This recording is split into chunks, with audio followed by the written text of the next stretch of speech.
नमस्कार, good morning दोस्तों, सुप्रभात। आप सभी का स्वागत है आज की करंट अफेयर्स की क्लास में। 18 जनवरी 2022 की सुबह आप सभी का हार्दिक स्वागत। Good morning. हनुमानाराम, जिद्दी, कविता, आशा कुमारी, सपना चौधरी, बसंती, आप सभी मित्रों का स्वागत। केशु, जल्दी जल्दी फटाफट जुड़ जाइए। उसके बाद शुरुआत करते हैं आज के सवालों की। जो परीक्षा की दृष्टि से इम्पोर्टेंट सवाल है, उन सभी विषयों पर, महत्वपूर्ण विषयों से आज आपके साथ बातचीत शुरू करते हैं। तो आइए फटाफट। आप सभी मित्रों का बार बार स्वागत है। गुड मॉर्निंग, नमस्कार जी। सोनू लोहरा, मोटिवेशन, राजस्थान, राखी पारीक,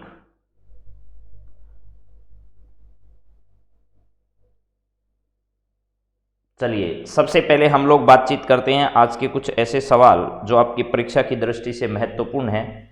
उन सभी विषयों पर बातचीत की शुरुआत करते हैं और क्या खबर ऐसी रही जो परीक्षा की दृष्टि से इम्पोर्टेंट है, उन सभी को लेकर हम आगे बढ़ते हैं। सबसे पहले कल एक न्यूज़पेपर में खबर आई, शाला संबलन के संबंध में। राजस्थान से संबंधित है ये खबर, लेकिन फिर भी आपको ये जानना जरूरी है क्योंकि पेपर्स में जो लोग फर्स्ट ग्रेड की तैयारी कर रहे हैं उनके पेपर में तो निश्चित तौर से इस शाला संबलन से संबंधित सवाल आने वाला है इस बार, क्योंकि एक नया कंसेप्ट है शाला संबलन जो है, इसके संदर्भ में आपसे सवाल पूछा जा सकता है।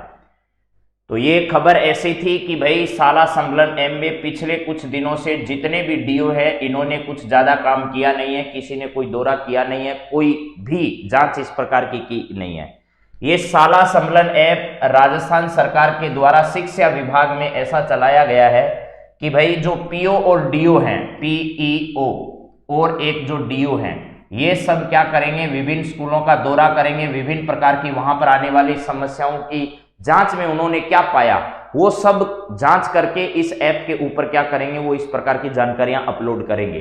लेकिन खबर यह थी कि राजस्थान के डीओ और पीओ ने पिछले कई दिनों से किसी स्कूल का दौरा ही नहीं किया है, तो शाला संबलन ऐप पर किस प्रकार जानकारी वो अपलोड करेंगे। अब यहां पर शाला संबलन ऐप है क्या, ये जरा यहां पढ़ लीजिए। शिक्षा विभाग की ओर से शिक्षा अधिकारियों को स्कूलों के निरीक्षण के लक्ष्य दिए जाते हैं। स्कूलों के नाम सहित सूची शिक्षा अधिकारियों को शाला दर्पण पर जारी की जाती है। हर महीने न्यूनतम 10 स्कूलों का निरीक्षण करना जरूरी होता है। इसके तहत राज्य, संभाग, ब्लॉक और जिला स्तर पर अधिकारियों की ओर से निरीक्षण किया जाता है। इसके बाद शिक्षा अधिकारी निरीक्षण के दौरान मौके से ही एक अवलोकन प्रपत्र प्रविष्टि शाला दर्पण पोर्टल पर अपलोड करता है। शाला संबलन ऐप के माध्यम से निरीक्षण प्रक्रिया डिजिटलाइज की गई है। ऐप की ओर से प्राप्त सूचनाओं का विश्लेषण कर संबंधित विद्यालयों का फीडबैक दिया जाता है। तो विद्यालयों के संदर्भ में विभिन्न प्रकार की जानकारियां जो हैं वो इस ऐप के माध्यम से सरकार तक पहुंचती है। तो आपसे सीधा परीक्षा में पूछा जाएगा शाला संबलन ऐप का संबंध किस से है, तो आप लोग मेरे हिसाब से बताने की स्थिति में रहेंगे कि शाला संबलन ऐप क्या है। अगला देखिएगा, अभी आपको पता है इन्वेस्ट राजस्थान 2022 जो है वो आयोजित होगा, अभी हुआ नहीं है क्योंकि कोरोना की वजह से वो कुछ समय तक के लिए क्या कर दिया गया, उसे टाल दिया गया। ये आयोजन जो है वो कहाँ होगा, वो आयोजन होगा जयपुर में। लेकिन खबर क्या है, अगर आपको दिखाई भी नहीं दे रहा तो कोई दिक्कत नहीं है, मैं आपको सारी बात बोलकर बता रहा हूं।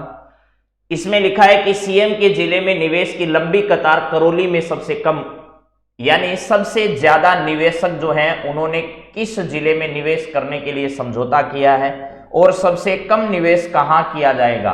तो इन्वेस्ट राजस्थान के तहत सबसे ज्यादा निवेश जहां किया जाएगा उन जिलों का क्रम आपसे अगर पूछा जाए तो ध्यान रखना, जोधपुर जो है वहां पर निवेशकों ने सबसे ज्यादा निवेश करने के बारे में क्या किया है, समझौता किया है। इसके बाद जोधपुर के बाद है आपका अजमेर है, अजमेर में 2 नंबर पर है अजमेर।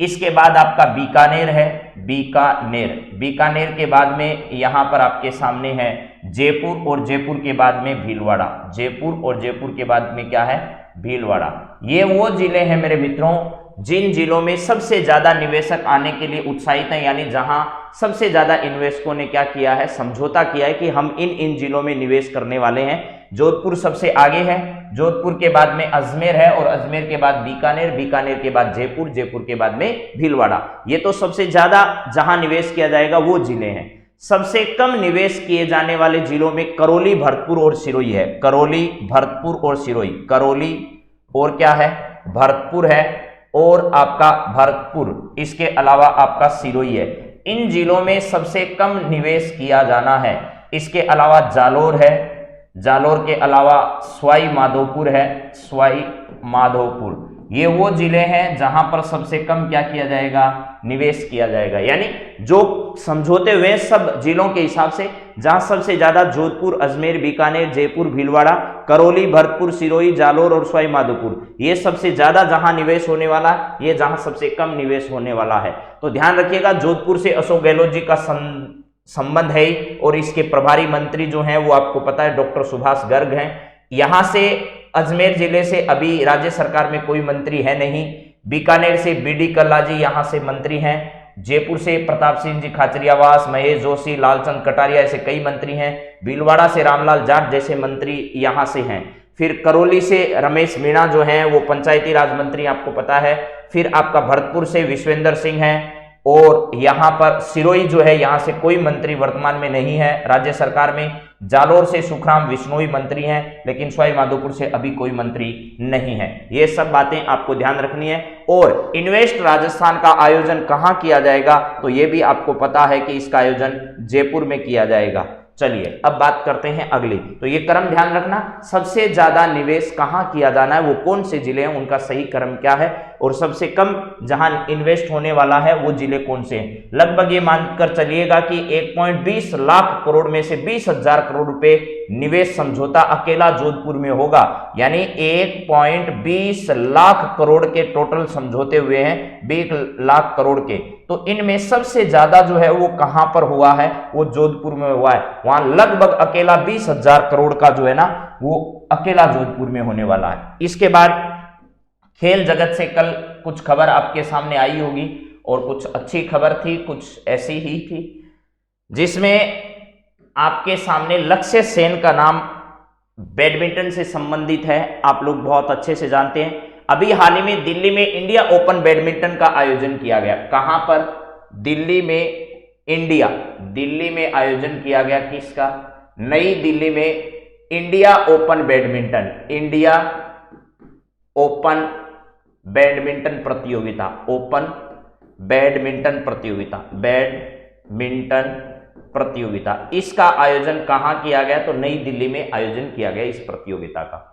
इस प्रतियोगिता में पुरुष वर्ग जो एकल है, उस पुरुष वर्ग एकल में किसने विजेता हासिल की है, तो लक्ष्य सेन इसमें विजयी रहे हैं। कौन रहे हैं विजयी, ये रहे आपके सामने लक्ष्य सेन।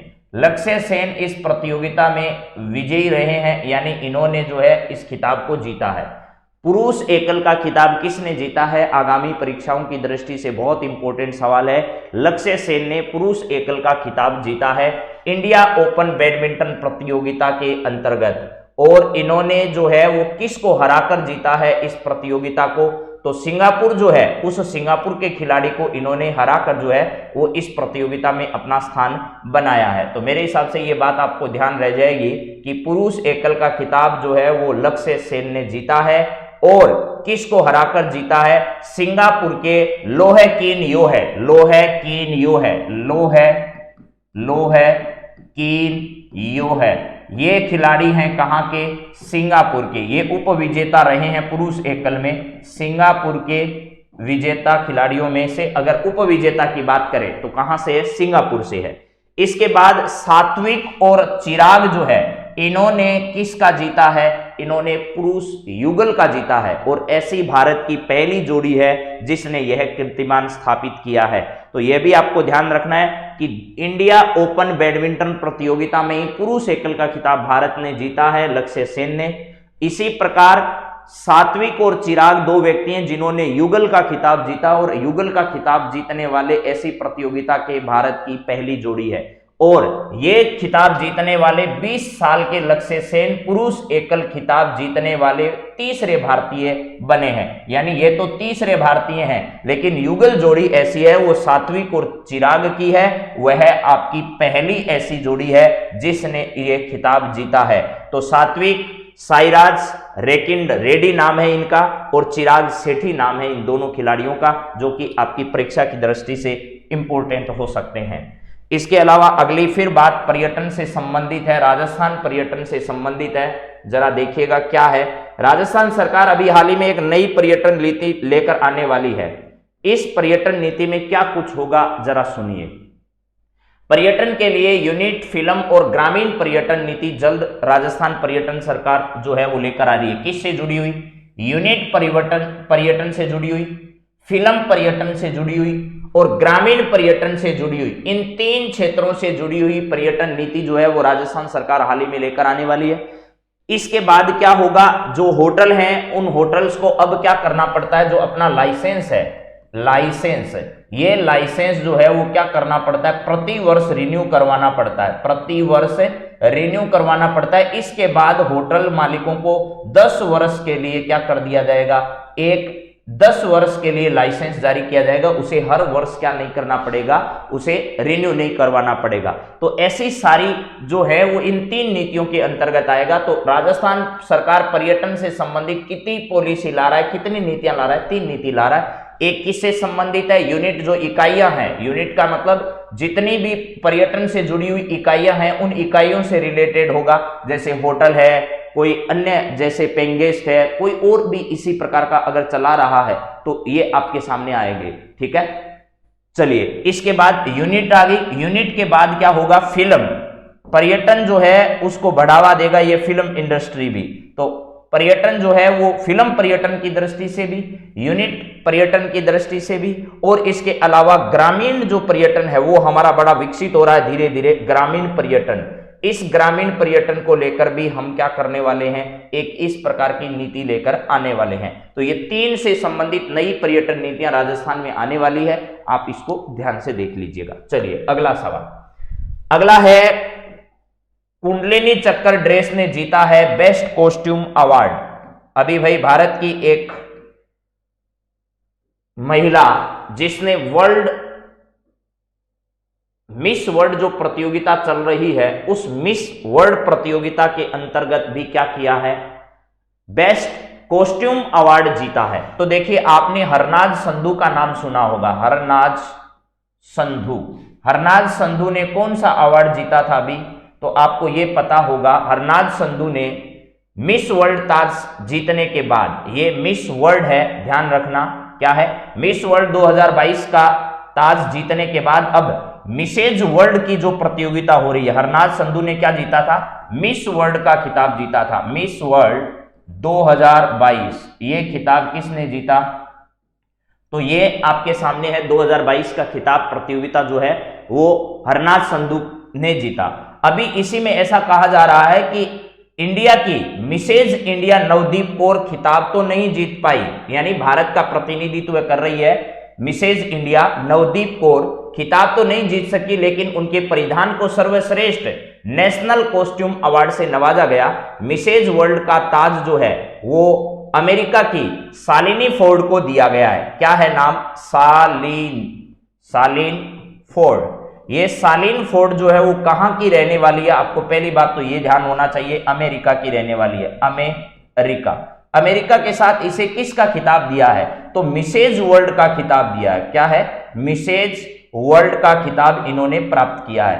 तो इसी मिसेज वर्ल्ड फर्स्ट प्रतियोगिता के अंतर्गत मेरे दोस्तों यहां पर ध्यान रखना है, मिसेज वर्ल्ड प्रतियोगिता के अंतर्गत बेस्ट कॉस्ट्यूम अवार्ड जो है वो भारतीय नवदीप कौर जो है, नवदीप कौर, इस नवदीप कौर को बेस्ट कॉस्ट्यूम अवार्ड इन्हें दिया गया है। ये बात आप ध्यान रखना है। किस प्रतियोगिता में, मिसेज वर्ल्ड प्रतियोगिता में, मिसेज वर्ल्ड प्रतियोगिता जो आयोजित हुई, इसी प्रतियोगिता में नवदीप कौर को कौन सा अवार्ड दिया गया है? तो बेस्ट कॉस्ट्यूम अवार्ड इन्हें दिया गया है। नेशनल बेस्ट कॉस्ट्यूम अवार्ड से शालिनी फोर्ड को कौन सा दिया गया है? तो मिसेज वर्ल्ड का खिताब शालिनी को दिया गया। इसका संबंध कहां से है? इनका संबंध जो है वो अमेरिका से है। तो मेरे हिसाब से ये दोनों तीनों बातें आपके समझ में आ जाएगी। चलिए अगले पर बात करते हैं। ये लक्ष्य सेन से संबंधित ही फोटो है। मैंने आपको ये सारी बात बता दी है, फिर भी आपको फोटो देख लेनी है ताकि आपको थोड़ा और समझ में आ जाए बात, क्योंकि परीक्षा की दृष्टि से इंपॉर्टेंट सवाल है ये वाला। आगामी परीक्षाओं में यहां से सवाल बन सकता है। विश्व चैंपियन किन को हराकर लक्ष्य सेन बने चैंपियन? तो ये मैंने बता दिया, सिंगापुर के किन जो है, लो है किन यो है, लो है, यहां इनका पूरा नाम लिख देता हूं, लो है, ठीक है, कीन यो है, ये इनका पूरा नाम है, सिंगापुर के। इनको हराकर लक्ष्य सेन ने क्या कर लिया है? लक्ष्य सेन बने इसमें चैंपियन। तो यह है आपकी बैडमिंटन प्रतियोगिता का आयोजन। इंडिया ओपन जो बैडमिंटन है उसमें पुरुष एकल का खिताब लक्ष्य सेन ने जीता है। चलिए अगला है आपके सामने यही बात जो अभी मैंने बताई है, ये थोड़ी और विस्तार से दे रखी है। किसके बारे में? शालिनी और नवदीप कौर के बारे में जो बात हमने की है अभी, उसको और ज्यादा विस्तार से दे रखा है। ये पूरी पीडीएफ आपको ऐसे कैसे मिलेगी, तो उसमें आप लोग इसे चेक कर लीजिएगा। यहां पर लिखा है भारतीय कुंडलिनी चक्कर ड्रेस ने जीता best costume award. Ladies circle India की ब्रांड एम्बेसडर भी है नवदीप कौर, और इन्हें इस प्रकार का पुरस्कार जो है वो जीता। हरनाज संधू के मिस वर्ल्ड 2022 का ताज जीता पहले, उसके बाद मिसेज वर्ल्ड 2022 में नवदीप कौर, तो 2 प्रतियोगिताओं में नवदीप जो है उसको ड्रेस के लिए और हरनाज संधू को मिस वर्ल्ड 2022 और इसे मिसेज वर्ल्ड 2022 प्रतियोगिता में बेस्ट जो कॉस्ट्यूम है उस कॉस्ट्यूम के लिए इस प्रकार का अवार्ड जो है वो प्रदान किया गया है। चलिए अगला सवाल जरा देखिएगा आपका क्या है। ये बात भी आपको बता दी है पूरे विस्तार से। मैंने क्या बताई है कि पर्यटन के लिए यूनिट फिल्म और ग्रामीण पर्यटन जो नीति है वो जल्दी सरकार क्या करने वाली है? लागू करने वाली है। तो मेरे हिसाब से इसमें भी कोई दिक्कत नहीं है, पूरी विस्तार से हमारी बातचीत हो चुकी है। इस पर वित्त विभाग अभी बातचीत कर रहा है। ये वापस लक्ष्य सेन, ऋत्विक, सात्विक और चिराग जो खिताब जीते हैं, पहली जोड़ी है। उसके बाद थाईलैंड की महिला एकल का खिताब किसने जीता? अगर ये भी कोई पूछ ले तो ये भी बातचीत आपको बता देता हूं। चलो, अगर आपसे कोई पूछे कि भैया इस इंडिया ओपन बैडमिंटन प्रतियोगिता के अंदर महिला एकल का खिताब किसने जीता है, तो थाईलैंड की है बुसानन। क्या है? थाईलैंड की एक महिला है, थाईलैंड की महिला कौन सी है? जिसका नाम है बुसानन, भूषानन। इस महिला ने क्या किया है? इंडिया ओपन बैडमिंटन प्रतियोगिता में पहला स्थान, यानी इन्होंने इस महिला एकल का खिताब जीता। महिला एकल का खिताब जो है वो किसने जीता है? पुरुष एकल का खिताब लक्ष्य सेन ने, महिला एकल का खिताब थाईलैंड की बुसानन ने जीता है। बुसानन, ठीक है, ओंग बामारू फांगन, ऐसे बहुत सारे नाम है। और इन्होंने अपने ही देश की महिला को हराकर इस प्रकार का खिताब जो है वो प्राप्त किया है। तो ये आपको याद रखना है कि बुसानन जो है वो कहां की रहने वाली है? थाईलैंड की है। इसने महिला एकल का खिताब जीता है। और पुरुष एकल का खिताब जो है वो किसने जीता है? पुरुष एकल का खिताब जो है वो लक्ष्य सेन ने जीता है। ये परीक्षा की दृष्टि से मेरे मित्रों इंपॉर्टेंट सवाल है, बार बार मैं कह रहा हूं।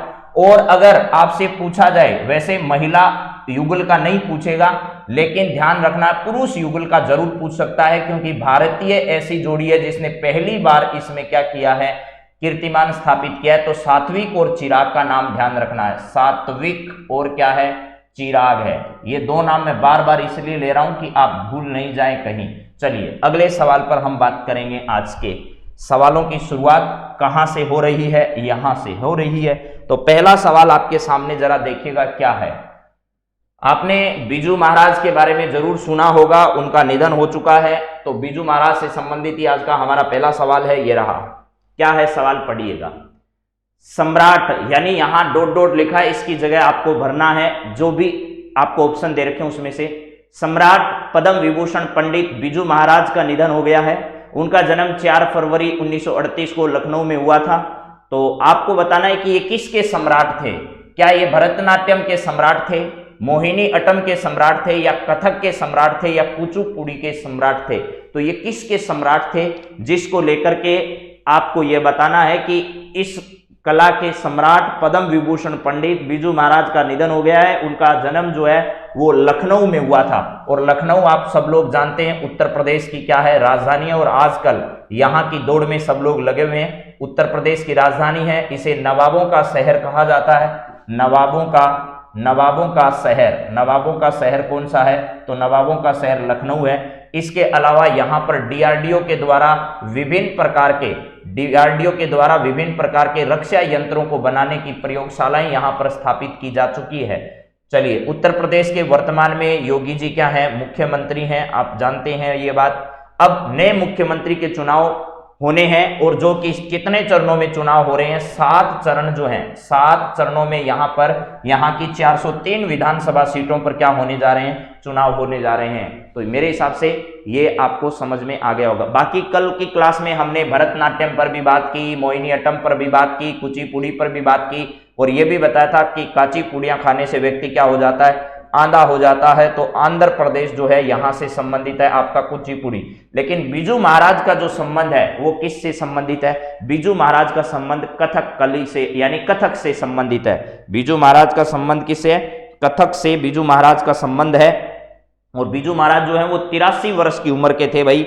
4 फरवरी 1938 को उनका जन्म हुआ था।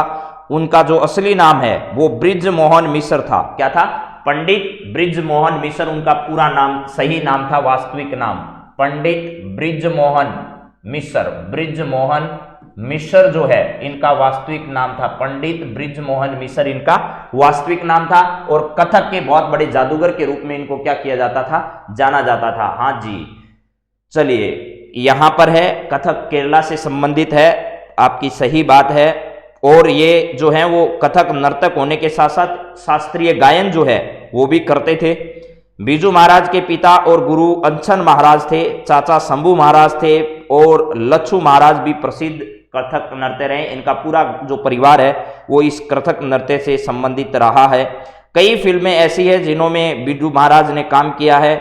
1986 में वे भारत के दूसरे सर्वोच्च पुरस्कार जो पद्म विभूषण है उससे उन्हें सम्मानित भी किया जा चुका है। तो बिजू महाराज किस कला से संबंधित है, ऐसा सवाल आपके परीक्षाओं में पूछा जा सकता है, आगामी परीक्षाओं में, तो इस बात को ध्यान रखना है। चलिए अब बात करते हैं आप लोगों से अगले सवाल पर। तो कथक जो है ये सब के सब जो लिखे हैं, भरतनाट्यम, मोहिनी अट्टम, कुचिपुड़ी, ठीक है। तो भरत ने कल ही भी बताया था मैंने, भरत का संबंध तमिल से, याद रख लीजिएगा, तमिलनाडु, ठीक है, तमिलनाडु, ऐसे भी आप लोग याद कर सकते थे। तो ये सभी बातें आपके परीक्षा की दृष्टि से इंपॉर्टेंट है। अगला सवाल आपकी परीक्षा के लायक और भी है, बहुत अच्छा सवाल अगला आपके सामने आ रहा है। यहां पूछा जा रहा है, विश्व आर्थिक मंच के दावोस बैठक जो हुई है, उस दावोस बैठक के अंतर्गत विश्व के हालात, इस विषय पर किस भारतीय नेता ने अपना संबोधन दिया है। विश्व के हालात, इस विषय पर भारत के किस नेता ने, जो विश्व आर्थिक मंच है, वर्ल्ड इकोनॉमिक फोरम है, वर्ल्ड इकोनॉमिक फोरम जो है, इस वर्ल्ड इकोनॉमिक फोरम के द्वारा एक बैठक का आयोजन किया जाता है, उसे दावोस बैठक या दावोस बैठक ही उसे कहा जाता है। तो इसका जो है दावोस एजेंडा नाम दिया गया, इस बार क्या दिया गया, दावोस एजेंडा के नाम से इसकी बैठक का क्या किया गया, आयोजन किया गया। इसका विषय रखा गया था विश्व के हालात। क्या रखा गया था, विश्व के हालात जो हैं वो क्या हैं, विश्व के हालात, ये इस बार का इसका क्या रहा है, विषय रहा है। तो आपको ये बताना है इस विषय पर भारत के किस नेता ने अभी हाल ही में इसमें संबोधन दिया है। राजनाथ सिंह जी ने, एस जयशंकर साहब ने, नरेंद्र मोदी ने, भूपेंद्र यादव श्रम एवं रोजगार मंत्री, श्रम एवं क्या है, रोजगार मंत्रालय इनके पास है, श्रम एवं रोजगार मंत्रालय, प्लस इनके पास वन एवं पर्यावरण मंत्रालय, वन एवं क्या है, पर्यावरण मंत्रालय इनके पास है, पर्यावरण मंत्रालय। और मैंने आपको ये बात भी बता दी है कि नई पर्यावरण जो रिपोर्ट जारी की गई है, वन एवं पर्यावरण रिपोर्ट, वो पूरी पढ़ा दी गई है राजस्थान के संदर्भ में भी और भारत के संदर्भ में भी। 2021 की जो रिपोर्ट है वो मैंने पढ़ा दी है, उसको आप लोग देख लीजिएगा। पूर्ववर्ती 2 क्लास जो हैं वो हमारी उस पर हो चुकी है। इसके बाद नरेंद्र मोदी, एस जयशंकर हमारे विदेश मंत्री हैं, क्या है, फॉरेन मिनिस्टर यानी विदेश मंत्री जो हैं वो हैं। इससे पहले कौन था, तो सुषमा स्वराज जो हैं, सुषमा स्वराज वो आपकी क्या थी, विदेश मंत्री। राजनाथ सिंह हमारे रक्षा मंत्रालय का प्रभार संभालते हैं। रक्षा मंत्रालय किसके पास है, ये राजनाथ सिंह जी के पास है और इन्होंने पिछले दिनों 100 सैनिक स्कूल नए खोले जाने की क्या की थी, घोषणा की थी। इस प्रकार की बात भी आपको ध्यान रखनी है। तो दावोस एजेंडे में विश्व के जो हालात हैं वर्तमान के, चाहे वो वैश्विक कोरोना महामारी के संदर्भ में हो, अर्थव्यवस्था के संदर्भ में हो, आपसी समझौतों के संदर्भ में हो, जो भी बातचीत इन देशों के बीच में होने वाली है, वो अपना विषय विश्व के हालात पर अभी हाल ही में कल रात जो संबोधन है वो किसने दिया था? तो भारत के प्रधानमंत्री जब तक इस ऑप्शन में है तब तक दूसरा कैसे दे सकता है भाई? तो भारत के प्रधानमंत्री ने इसमें संबोधन किया। इसके अलावा दुनिया के बड़े बड़े नेता, चाहे वो फ्रांस के हों, चाहे वो चीन के हों, चाहे वो अमेरिका के हों, ये सब बड़े नेता जो वैश्विक स्तर के हैं, चाहे वो रूस के हों, ये सब के सब इसमें क्या देने वाले हैं? अपने अपने व्याख्यान देने वाले हैं। तो ये सभी बातें आपको ध्यान रखनी है। नरेंद्र मोदी इसका सही जवाब है। भारत के प्रधानमंत्री ने क्या किया है? दावोस एजेंडा जो है, उस दावोस एजेंडे को संबोधित अभी हाल ही में किया है, कल रात को ही। चलिए अगला सवाल जरा देखिएगा क्या है। अगला सवाल है 16 जनवरी 2021 को राष्ट्रीय कोविड-19 टीकाकरण का कार्यक्रम जो है इसकी शुरुआत की गई थी 2021 में। इसकी प्रथम वर्षगांठ पर डाक टिकट किसने जारी किया है? अभी हाल ही में यह है बताना। एक डाक टिकट जो है वो जारी किया गया है प्रथम वर्षगांठ के उपलक्ष्य पर। तो आपको यह बताना है कि 16 जनवरी 2021 को जो शुरू किया गया था टीकाकरण अभियान, उस टीकाकरण अभियान की प्रथम वर्षगांठ अभी हाल ही में 16 जनवरी को आई है। तो इस अवसर पर टीकाकरण कार्यक्रम पर क्या जारी किया गया? एक डाक टिकट जारी किया गया कोविड-19 टीकाकरण पर, कोविड-19 टीकाकरण अभियान पर। टीकाकरण अभियान विश्व का सबसे बड़ा टीकाकरण अभियान आज तक का, आप लोग कह सकते हो इसे। टीकाकरण अभियान पर क्या किया जारी किया गया है? अभियान पर डाक टिकट जारी किया गया है, डाक टिकट जारी किया गया। उसमें क्या किया गया है? एक तो वैक्सीन को दर्शाया गया डाक टिकट में, इसके अलावा एक नर्स जो है वो इंजेक्शन यानी वैक्सीन लगाती हुई उस टिकट के अंदर दर्शाई गई है। तो ऐसे नए टीकाकरण जो टीकाकरण अभियान है, इस अभियान पर डाक टिकट किसने जारी किया है? और ध्यान रखना 15 से लेकर के 18 वर्ष के जो बच्चे हैं उनके लिए जो अभियान अभी चलाया गया था वो भी ध्यान रखना है। प्लस एक 10 जनवरी से प्रिकॉशन जो है डोज वो दिए जाने का भी अभियान वृद्ध लोगों के लिए चलाया गया। तो 15 से 18 वालों के लिए 3 जनवरी से चलाया गया, 3 जनवरी से 2022 से चलाया गया ये अभियान। ये भी 10 जनवरी 2022 से वृद्ध जन लोग जो हैं जिनको पहले 2 डोज पूरी लग चुकी है, उनको प्रिकॉशन डोज दिए जाने की शुरुआत भी 2022 से की गई है, 10 जनवरी से। तो मेरे हिसाब से ये सब बातें अपने दिमाग में आ जाएगी। नरेंद्र मोदी इसका सही जवाब नहीं है, अश्विनी वैष्णव नहीं है, अनुराग ठाकुर नहीं है। इसका सही जवाब जो है मनसुख भाई मांडविया है। ये मनसुख भाई मांडविया वर्तमान में स्वास्थ्य मंत्री हैं। क्या है? केंद्र सरकार में स्वास्थ्य मंत्री, स्वास्थ्य एवं चिकित्सा मंत्रालय किसके पास है? तो ये मनसुख मांडविया के पास है। अनुराग ठाकुर के पास क्या है? युवा एवं खेल मंत्रालय है, जिसकी देखरेख में आपको पता है अभी जो है वो 12 जनवरी को राष्ट्रीय युवा महोत्सव मनाया गया। राष्ट्रीय युवा महोत्सव का आयोजन किया गया था, राष्ट्रीय युवा महोत्सव जो है उसका आयोजन किया गया। अश्विनी वैष्णव हमारे रेल मंत्रालय के मंत्री हैं और राजस्थान से संबंधित है। राजस्थान में मूल स्थान पाली और वर्तमान में क्या है? जोधपुर से संबंधित मान लीजिएगा। इसके बाद नरेंद्र मोदी देश के प्रधानमंत्री हैं। दावोस बैठक को संबोधित इन्होंने कल रात को किया है, जिसका विषय था विश्व की स्थिति। ठीक है, इस विषय पर इन्होंने अपना उद्बोधन प्रस्तुत किया। अगला सवाल जरा देखिएगा क्या है मेरे मित्रों।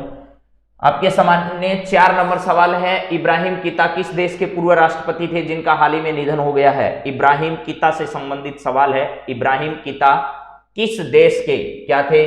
इब्राहिम कीता किस देश के पूर्व राष्ट्रपति थे जिनका हाल ही में क्या हो चुका है? निधन हो चुका है। दक्षिणी अफ्रीका है, सुमात्रा है, माली है, सूडान है। कौन सा ऐसा देश है? अधिकांश आपको पता है इसमें अफ्रीकी देश आपको दे रखे हैं। तो अफ्रीका का मैप कुछ इस तरीके का है। ठीक है, यहां पर आपका मेडागास्कर वाला क्षेत्र पड़ता है। तो यहां से भी कुछ धाराएं चलती है और इधर से भी कुछ धाराएं आती है। ठीक है, यहां वाला जो क्षेत्र है इसमें बहुत सारे ऐसे क्षेत्र हैं। एक नदी भी प्रसिद्ध है यहाँ की, आप लोग जानते हैं, जो 2 धाराओं से मिलकर क्या है बनी होती है, झील भी है। ठीक है, तो ये सब आप लोग जानते हैं।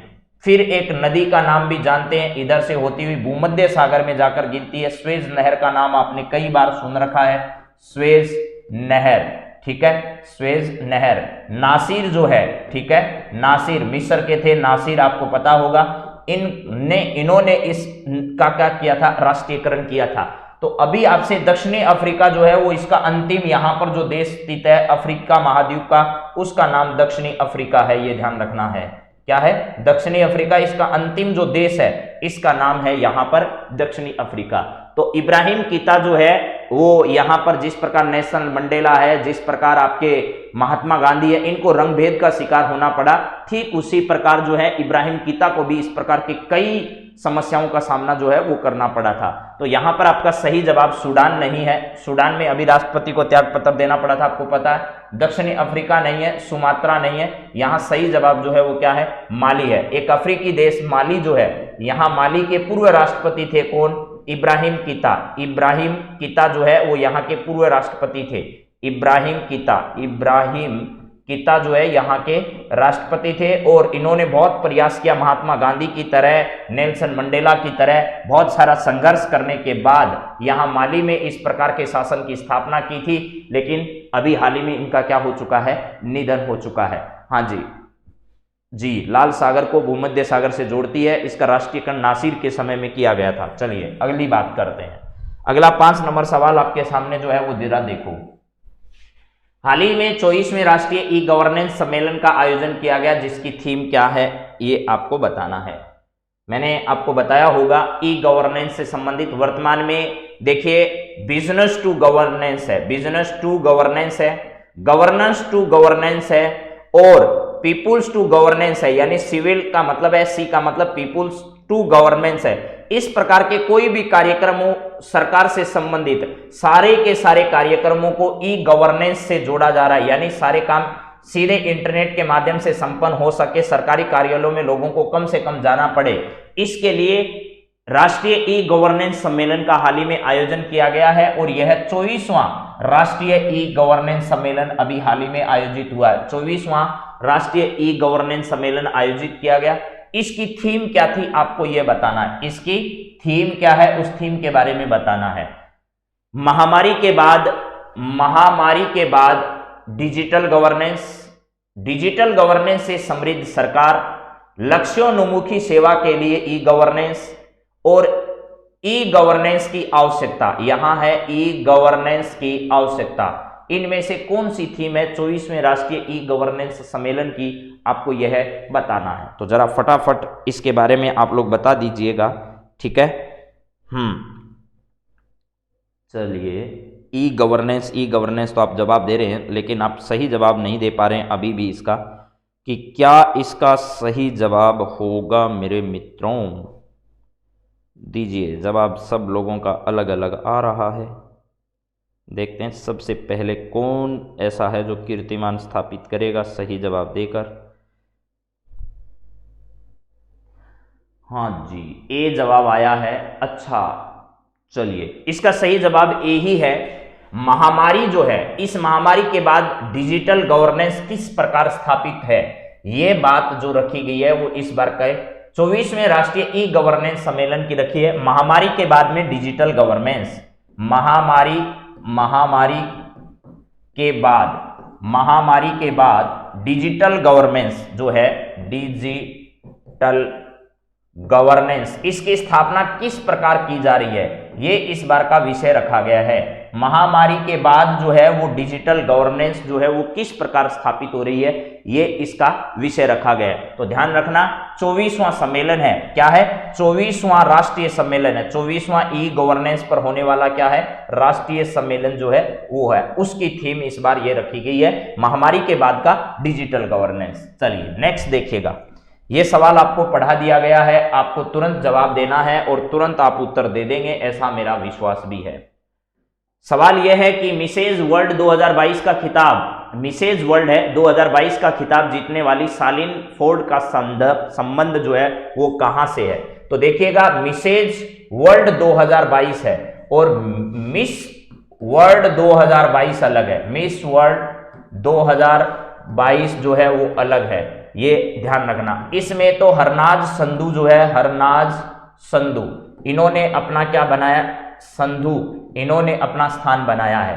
तो तो मिस वर्ल्ड का अलग है प्रतियोगिता और मिसेज वर्ल्ड अलग प्रतियोगिता है। तो मिसेज वर्ल्ड जो है, मिसेज वर्ल्ड प्रतियोगिता 2022 जो है, इसकी विजेता का नाम आपसे पूछा जा रहा है और वो कौन है? सालिनी है, सालिन है, ठीक है, सालिन नाम लिखा हुआ है, सालिन फोर्ड। ये सालिन फोर्ड का संबंध जो है वो कहां से है मेरे मित्रों? अमेरिका से संबंध है। कहां से? अमेरिका से इसका संबंध है। न्यूजीलैंड से नहीं है, ऑस्ट्रेलिया से नहीं है, भारत से नहीं है, कहां से? अमेरिका से इनका संबंध है। तो मेरे हिसाब से आपको अमेरिका याद रह जाएगा और ये बात अभी अभी हम करके आए हैं। चलिए अगले सवाल पर, क्लास के शुरुआती दौर में ये सब बातें कर चुके हैं, ये भी सवाल इसी से रिलेटेड ही है। क्या पूछा जा रहा है इस सवाल में, जरा देखिएगा मेरे मित्रों। यहां आपसे पूछा जा रहा है कि मिसेज वर्ल्ड 2022 प्रतियोगिता में सर्वश्रेष्ठ नेशनल कॉस्ट्यूम के अवार्ड से सम्मानित होने वाली भारतीय महिला कौन है? मिसेज वर्ल्ड 2022 की जो प्रतियोगिता है, उस प्रतियोगिता में सर्वश्रेष्ठ नेशनल कॉस्ट्यूम अवार्ड से जिसे सम्मानित किया गया है, उस नेशनल कॉस्ट्यूम के अवार्ड से सम्मानित होने वाली भारतीय महिला का नाम बताइए। हरनाज संधू नहीं है, क्योंकि ये मिस वर्ल्ड 2022 है। मिस वर्ल्ड 2022, मिस वर्ल्ड 2022 का खिताब इन्होंने प्राप्त किया है, ठीक है बात। इसके बाद, ठीक है, यहां पर है नवदीप कौर, अनुष्का शर्मा। अनुष्का शर्मा का संबंध तो भैया विराट कोहली से है और कल इन्होंने, विराट कोहली ने जब संन्यास की घोषणा की, कप्तानी छोड़ी, तो उस संदर्भ में एक भावुक करने वाली जो ट्वीट है वो इन्होंने, अनुष्का शर्मा ने किसके लिए लिखी? विराट कोहली के लिए लिखी। सुमन शर्मा का संदर्भ नहीं है, अनुष्का शर्मा नहीं है, इसका सही जवाब क्या है? नवदीप कौर है। नवदीप कौर भारतीय महिला है जिसने क्या किया? बेस्ट कॉस्ट्यूम का जो अवार्ड है वो इस प्रतियोगिता में हासिल किया है। चलिए अगले सवाल पर बात करते हैं। अगला सवाल आपकी स्क्रीन पर ये रहा। जिन सवालों के बारे में मैं पहले जानकारी शेयर कर चुका हूं, उन सवालों के जवाब देने में आपको बहुत आसानी होती है। तो पहले सवालों के आप लोग डिटेल्स पढ़े, उसके बाद सवाल देखिए तो आनंद आता है। सीधे सवाल करते हैं तो उतनी बात आपको समझ में कम आती है। इंडिया ओपन बैडमिंटन टूर्नामेंट में पुरुष एकल का खिताब किसने जीता है? तो यहां पर पूछा है इंडिया ओपन बैडमिंटन में पुरुष एकल का खिताब किसने जीता है? तो आपको बताया था भैया, पुरुष एकल का खिताब जो है वो भारतीय खिलाड़ी लक्ष्य सेन ने जीता है। किसने? लक्ष्य सेन ने इस खिलाड़ी ने जीता है। और किस खिलाड़ी को हराकर? तो सिंगापुर के किम को हराकर, कहां के? सिंगापुर के किम को हराकर जो है वो ये खिताब इन्होंने जीता है। तो सिंगापुर के खिलाड़ी जो है वो क्या रहे इस प्रतियोगिता में? उपविजेता पद पर रहे हैं, उपविजेता पद पर रहे हैं। तो यहां पर है लोहे किन यो है, लोहे किन यो है, ये सिंगापुर के हैं और ये क्या है? उपविजेता है, इसमें उपविजेता। और विजेता कौन है? लक्ष्य सेन है। भारतीय खिलाड़ी जो है वो इसमें विजेता रहे हैं, विजेता रहे हैं। इसके बाद मोहम्मद असान और सुदास यतिराज। यतिराज आपको पता है नहीं है, मोहम्मद असान नहीं है। तो इसका सही जवाब जो है वो लक्ष्य सेन है। लक्ष्य सेन इसमें विजेता रहे हैं। लोहे किन यो है सिंगापुर के हैं और ये इसमें विजेता रहे हैं। कहां से हैं? तो सिंगापुर से हैं, सिंगापुर से है। चलिए अब बात करें अगले सवाल पर। और इंडिया ओपन बैडमिंटन टूर्नामेंट का आयोजन कहां किया गया? तो इसका आयोजन नई दिल्ली में किया गया। इसका आयोजन कहां किया गया? नई दिल्ली में आयोजन इसका किया गया है। चलिए अगले सवाल पर देखते हैं क्या है अगला सवाल। इसी से रिलेटेड 9वां सवाल है आपका, वो है इंडिया ओपन बैडमिंटन टूर्नामेंट में पुरुष युगल का खिताब जीतने वाली पहली भारतीय जोड़ी कौन सी है? उस जोड़ी का आपको नाम बताना है।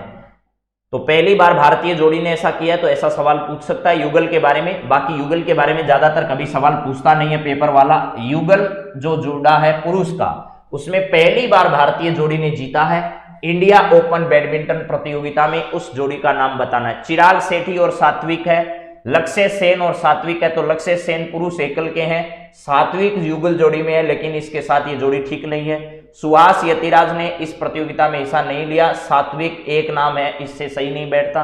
चिराग और सुहास है, यहां सुहास नहीं है।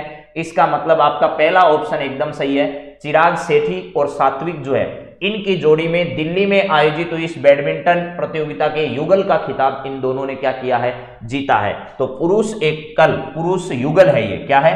पुरुष युगल प्रतियोगिता जो है, पुरुष युगल प्रतियोगिता में जो है इन्होंने क्या की है? जीत दर्ज की है। ये आप लोग इसको समझ लीजिएगा। चलिए नेक्स्ट सवाल पर बात करते हैं। अगला सवाल क्या है? 10 नंबर सवाल है, दो कथन आपको दे रखे हैं, इनमें से आपको बताना है कि सही कथन कौन सा है और गलत कथन इनमें से कौन सा है। चलिए पहला सवाल पढ़िएगा, निम्न में से सत्य कथन बताइए कौन सा है। वर्ष का पहला टेनिस ग्रैंड स्लैम जो है वो ऑस्ट्रेलिया ओपन 17 जनवरी 2022 से शुरू हो चुका है, जिसमें नोवाक जोकोविच जो हैं वो नहीं खेलेंगे। ठीक है, पहला कथन है। दूसरा, भारतीय टेस्ट टीम के कप्तान विराट कोहली ने कप्तानी छोड़ दी है। पहले वनडे की कप्तानी इन्होंने छोड़ी थी, अभी टेस्ट की कप्तानी भी क्या कर दी है, छोड़ दी है। तो टेस्ट कप्तान जो है विराट कोहली, उन्होंने टेस्ट कप्तानी छोड़ दी है। अब आपको बताना है इनमें से सत्य कथन कौन सा है और असत्य कथन कौन सा है। तो पहला है केवल एक सत्य है, केवल दो, एक व दो दोनों, और नन ऑफ दीज। तो ध्यान रखना, टेनिस की ग्रैंड स्लैम प्रतियोगिता में 4 प्रतियोगिताओं का आयोजन किया जाता है। उसमें पहली प्रतियोगिता है जिसका नाम है ऑस्ट्रेलिया ओपन। एक एक करके ध्यान रखना, वर्ष की चारों प्रतियोगिताएं जब जब आयोजित हो बहुत इंपॉर्टेंट रहेगी परीक्षा की दृष्टि से। ये ऑस्ट्रेलिया ओपन जो है, इस ऑस्ट्रेलिया ओपन प्रतियोगिता का आयोजन आपको पता है ऑस्ट्रेलिया में ही होता है, और इसका आयोजन कब से हो रहा है, 17 तारीख से, 17 जनवरी 2022 से, 17 जनवरी 2022 से इस प्रतियोगिता का आयोजन किया जा रहा है। अब जो नोवाक जोकोविच जो पिछली बार के 3 ग्रैंड स्लैम प्रतियोगिताएं पिछले वर्ष जीत चुके हैं, वो नोवाक इस बार इस प्रतियोगिता में हिस्सा नहीं ले पाएंगे। ऑस्ट्रेलिया उनको छोड़ना पड़ा है। क्यों छोड़ना पड़ा है, वैक्सीनेशन का जो वहां प्रोटोकॉल था वो प्रोटोकॉल इन्होंने पूरा नहीं किया। उसके बाद लंबे समय तक ये विवाद चला और विवाद की वजह से ही मैंने सवाल यहां बनाया है।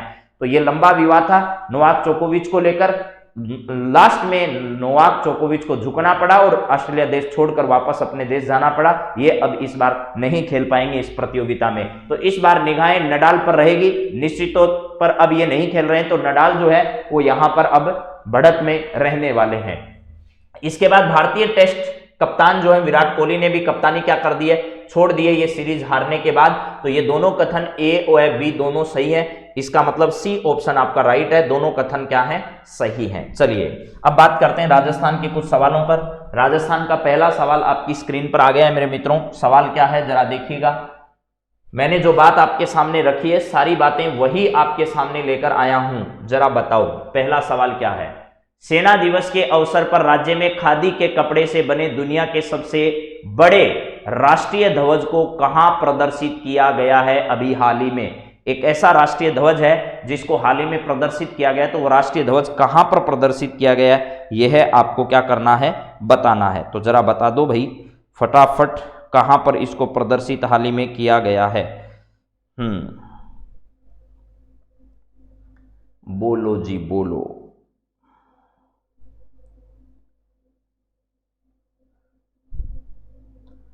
फटाफट जवाब देते हैं तो देखते हैं किसका जवाब आता है सही। कौन देता है एकदम सही जवाब। वाह, जैसलमेर 1400 केजी खादी का बना हुआ है, और खादी के बने हुए इस प्रकार के जो ध्वज हैं उसको प्रदर्शित अलग अलग जगह किया जा रहा है, अलग अलग जगह उसको क्या किया जा रहा है, प्रदर्शित किया जा रहा है, कभी कहीं तो कभी कहीं। ठीक है, उसका प्रदर्शन लगातार हो रहा है। आपको यह बताना है राजस्थान में किस जगह प्रदर्शित। लद्दाख में पिछले दिनों प्रदर्शित किया, 1 करोड़ वैक्सीनेशन के उपलक्ष्य पर लाल किले पर उसे प्रदर्शित किया गया था। इसके अलावा और अब राजस्थान में कहां उसे प्रदर्शित किया जा रहा है ये आपको बताना है। तो जरा बता दो भाई क्या होगा इसका सही जवाब।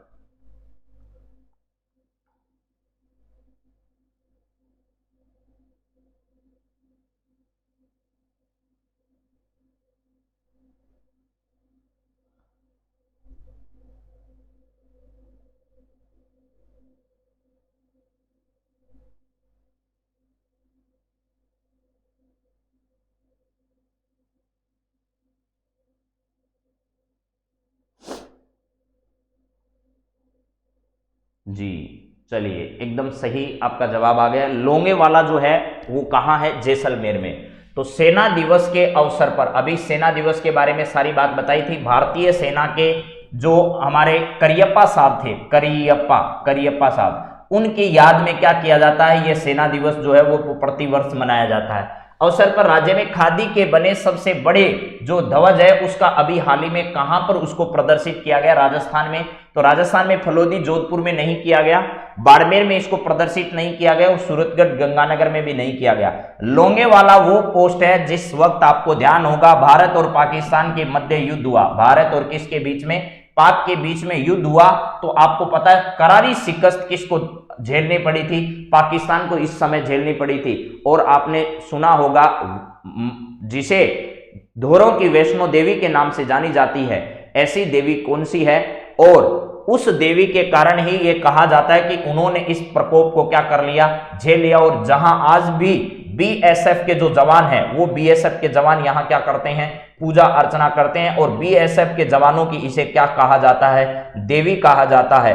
यह लोंगेवाला पोस्ट जो है वो आपको खूब याद होगी, जब जब भी उस लड़ाई का जिक्र होता है इस लोंगेवाला पोस्ट की जरूर जानकारियां यहां पर आती है। तो एकदम सही आप ध्यान रखिएगा। तनोट माता का जो मंदिर है, तनोट माता का जो मंदिर है, ये तनोट माता का मंदिर भी आपको ध्यान रख लेना है। तो हाल ही में लोंगेवाला जो पोस्ट है वो जब जब भी उस युद्ध की चर्चा होती है, 1971 का जो युद्ध है उस युद्ध की जब जब भी बात होगी तब तब ये बातें आपके लोंगेवाला पोस्ट की जरूर होगी। और इसे रुमालिया माता के नाम से भी, रुमालिया जो है, रुमालिया माता के नाम से भी इसे क्या किया जाता है, जाना जाता है। तो ये सब आपको ध्यान रखना है। चलिए अगला सवाल, ये भी आपको बता दिया मैंने। पर्यटन विभाग जो है राजस्थान निम्न में से किसके संदर्भ में नई नीति लाने जा रहा है, ये जरा बताइएगा। यहां लिखा है पर्यटन विभाग राजस्थान निम्न में से किसके संदर्भ में नई नीति लाने जा रहा है, किसके संदर्भ में पर्यटन विभाग राजस्थान सरकार का है जो नई पर्यटन नीति ला रहा है, किसके संदर्भ में। तो मैंने आपको तीन चीजें बताई थी कि तीन संदर्भ में ला रहा है। एक तो यूनिट के संदर्भ में, यानी इकाइयां जो स्थापित है पर्यटन से जुड़ी हुई उनके संदर्भ में लाने जा रहा है। एक फिल्म पर्यटन को किस प्रकार बढ़ावा दिया जाए उसको लेकर लाने जा रहा है। एक तीसरा मैंने आपको यह भी बताया था कि इसके साथ साथ जो ग्रामीण पर्यटन है उस ग्रामीण पर्यटन को किस प्रकार बढ़ावा दिया जाए। इन तीन चीजों को लेकर राजस्थान सरकार जो है वो नई पर्यटन नीति लाने जा रहा है। जल्दी इस पर्यटन नीति को सामने रख दिया जाएगा। तो यह बात भी आपको ध्यान रखना है। बाकी सब वो जानते हैं पर्यटन विभाग की स्थापना कब हुई, पर्यटन विभाग को उद्योग का दर्जा यानी पर्यटन को उद्योग का दर्जा कब दिया गया, आरटीडीसी क्या काम करती है, राजस्थान में पर्यटन सर्किट कौन कौन से हैं, ये सब बातें आप जीके के अंदर पढ़ लेते हैं। चलिए अगला सवाल देखिएगा क्या है आपका 13 नंबर सवाल। यहां है इन्वेस्ट राजस्थान समिट के तहत सर्वाधिक निवेश प्राप्ति के वादे वाला जिला कौन सा है। राजस्थान में सर्वाधिक इन्वेस्ट राजस्थान समिट के तहत सर्वाधिक इन्वेस्ट किस जिले में किया जाएगा, उस जिले का आपको नाम बताना है। सर्वाधिक इन्वेस्ट वाला जिला कौन सा है। तो मैंने बताया था सबसे अधिक और सबसे कम, सबसे अधिक और सबसे कम वाले जिलों का क्रम, सबसे अधिक और सबसे क्या है, सबसे कम। आपको एक एक जिला तो कम से कम याद होना ही चाहिए। सबसे ज्यादा इन्वेस्ट किया जाएगा 20,000 करोड़ के आसपास अकेला जोधपुर में। देखिए लगभग 1.20 लाख करोड़ का इन्वेस्ट होने वाला है, 20 लाख करोड़ का, इतना 1.20 लाख करोड़ का इन्वेस्ट होने वाला है, जिसमें से अकेला 20,000 करोड़ रुपए का इन्वेस्ट जो है वो अकेला कहां होने वाला है, जोधपुर में होने वाला, अकेला जोधपुर में होने वाला है ये इन्वेस्ट। तो सबसे ज्यादा इन्वेस्ट कहां होगा, जोधपुर में, और सबसे कम कहां पर होगा, तो करौली में होगा। और यह भी बात मैंने बताई थी कि करौली से संबंधित कौन है, रमेश मीणा पंचायती राज मंत्री हैं, रमेश मीणा ये यहां से संबंधित है। इसके अलावा जोधपुर से संबंधित हैं आपके अशोक गहलोत जी, क्या है, अशोक गहलोत जी जो है वो यहां से संबंधित है। ये मंत्री हैं जो सरकार में मुख्यमंत्री है एक तो, ठीक है। तो चलिए इसका सही जवाब आपका जोधपुर होगा। जोधपुर देखिए ये क्रम ही दे रखा है आपको, पहला जिला है जहां सबसे ज्यादा, दूसरा जिला जहां सबसे ज्यादा, तीसरा जिला जहां सबसे ज्यादा और चौथा जिला। ये वो 4 जिले हैं जहां सर्वाधिक क्या किया जाना है, इन्वेस्ट किया जाना, जहां सर्वाधिक इन्वेस्ट होना है, वो 4 जिलों का ये क्रम आपके सामने है। तो चलिए इस बात को आप ध्यान रख लीजिएगा। अगले सवाल पर बढ़ते हैं। अगला सवाल आपके सामने क्या आ रहा है जरा देखो। यहां पर जोधपुर, अजमेर, बीकानेर, जयपुर इनका सही क्रम है। नेक्स्ट सवाल 14 नंबर सवाल है। यहां पर आपको दे रखा है कि मेरा गांव मेरी धरोहर कार्यक्रम में केंद्रीय सूचना प्रौद्योगिकी मंत्रालय ने राज्य के कितने गांवों को हाल ही में चुना गया है। तो ये भी सवाल कल के न्यूज़पेपर में आपने अगर पढ़ा है तो मेरा गांव मेरी धरोहर कार्यक्रम में केंद्रीय सूचना प्रौद्योगिकी मंत्रालय, केंद्रीय सूचना प्रौद्योगिकी मंत्रालय में राज्य के कितने गांवों का चुनाव किया है। मेरा गांव मेरी धरोहर बहुत अच्छी पहल है, इसके तहत सरकार सहयोग भी करती है, केंद्र सरकार भी। तो मेरा गांव मेरी धरोहर कार्यक्रम जो है, इसमें केंद्र सरकार ने राजस्थान के 5 गांवों का क्या किया है, चुनाव किया है। 5 गांवों का चयन जो है वो अभी हाल ही में इसमें किया गया है। और मिशन क्या है केंद्र सरकार का, और केंद्र सरकार का कौन सा मंत्रालय है, केंद्र सरकार का सूचना एवं प्रौद्योगिकी मंत्रालय, इंफॉर्मेशन एंड टेक्नोलॉजी जो मंत्रालय है, उस मंत्रालय के द्वारा इसका क्या किया गया, चुनाव किया गया। तो राजस्थान के 5 गांवों का इसमें क्या किया जाना है, चुनाव किया जाना है। और आज का अंतिम सवाल देखिए मेरे मित्रों, आपके सामने क्या है। ये कल का राजस्थान पत्रिका का न्यूज़पेपर अगर आपने पढ़ा होगा तो उस न्यूज़पेपर में जयपुर जो पत्रिका आती है, उस पत्रिका के फ्रंट पेज से आगे जब बढ़ोगे तो एक विस्तार से एक पेज दे रखा है जिसमें कृषि क्षेत्र से जुड़े हुए स्टार्टअप के बारे में वर्णन किया है। किस बारे में, कृषि से जुड़े, कृषि क्षेत्र से संबंधित जो स्टार्टअप है, उस स्टार्टअप से संदर्भ में एक छपा है पूरा लेख। उस लेख में ऐसा लिखा गया कि राजस्थान की महिलाएं जो हैं, राजस्थान की क्या है, महिलाएं, वो किस प्रकार कृषि क्षेत्र से भी नए नए स्टार्टअप को इनोवेट कर रही है। तो उसको लेकर मैंने एक सवाल बनाया, कृषि क्षेत्र से संबंधित स्टार्टअप को लेकर एग्रो लेडी की पहचान बनाने वाली राजस्थान की महिला कौन सी है। उसमें 3 महिलाओं के नाम दिए हैं, ठीक है। इस स्टार्टअप को स्टार्ट करने वाली एग्रो लेडी जो है, इस एग्रो लेडी के नाम से उन्हें क्या किया जा रहा है, जाना जा रहा है। तो ये एग्रो लेडी के नाम से किस महिला को जाना जा रहा है, ऐसा आपसे पूछा जा रहा है, जिसमें 3 महिलाओं का उल्लेख किया। वहां बहुत सारी महिलाएं ऐसी है जो काम कर रही है उस क्षेत्र में, लेकिन 3 महिलाओं के नाम ही न्यूज़पेपर में आए थे। पहली महिला जिसका नाम है फूल कंवर, उसके बाद है हेमा चौधरी और उसके बाद है एलपी बिश्नोई, एलची बिश्नोई है, ये एलपी नहीं है, एलची बिश्नोई है, ठीक है। ये नाम है हेमा चौधरी, फूल कंवर, एलची बिश्नोई। ये 3 महिलाएं जो हैं, इन तीनों महिलाओं को किस नाम से जाना गया, एग्रो लेडी के नाम से जाना गया। एग्रो लेडी क्यों, क्योंकि लाखों रुपए का कारोबार ये आज कर रही है कृषि क्षेत्र के माध्यम से। जैसे कृषि में कोई चीज उत्पादित हुई है, उसकी पैकेजिंग करके अलग अलग जगह उसे क्या किया जा रहा है, पहुंचाया जा रहा है। तो ये इस प्रकार की व्यवस्था इन महिलाओं के द्वारा वर्तमान में की जा रही है। तो आपको ध्यान रखना है कि फूल कंवर, हेमा चौधरी और एलची बिश्नोई, इन सभी ने इस प्रकार का काम किया। बहुत सारी महिलाएं इनके क्षेत्र से जुड़ी हुई। जैसे आपने रूमा देवी का नाम सुना है, रूमा देवी ने भी इसी प्रकार से महिलाओं को साथ लेकर इस प्रकार के छोटे छोटे काम किए थे और आज उनका कारोबार जो है वो इतना बड़ा हो चुका है कि अमेरिका तक उनकी वाही हो रही है, वहां के न्यूज़पेपर में उनके स्टार्टअप की चर्चाएं होती है। तो ऐसा राजस्थान की महिलाएं जो है वो अब वर्तमान में कर रही है, ठीक है। हाँ जी, चलिए, तो मेरे हिसाब से आपको ये सारी बातें समझ में आ गई होगी। अब हम लोग आज की क्लास से, इस क्लास की पीडीएफ जिनको चाहिए, मेरे हिसाब से तो सब लोगों ने देख रखा होगा इसको, REALNEWS। बाकी आप सब दोस्तों से जो है वो अपने अपने साथी जो तैयारी करने वाले हैं उसके साथ इसका लिंक शेयर कर दीजिएगा। नहीं भी मिले तो आप 8947832370 इस पर व्हाट्सएप पर क्या कर दीजिएगा, व्हाट्सएप पर लिख दीजिएगा PDF, लिखकर मैसेज करना है। सिर्फ क्या करना है, मैसेज कर देना इस नंबर पर 8947832370। तो आपको इसका लिंक जो है वो मिल जाएगा। उसके बाद टेलीग्राम से आप इसे डाउनलोड कर लीजिएगा। तो कल की क्लास में फिर आप लोगों से मुलाकात करते हैं, कुछ नए सवाल, कुछ नई बातें, कुछ नए मुद्दों को लेकर हाजिर होंगे। तब तक आप सभी से लेते हैं विदा, फिर मिलते हैं। आप सभी को बहुत बहुत धन्यवाद। जय हिंद, जय Bharat, have a nice day, thank you.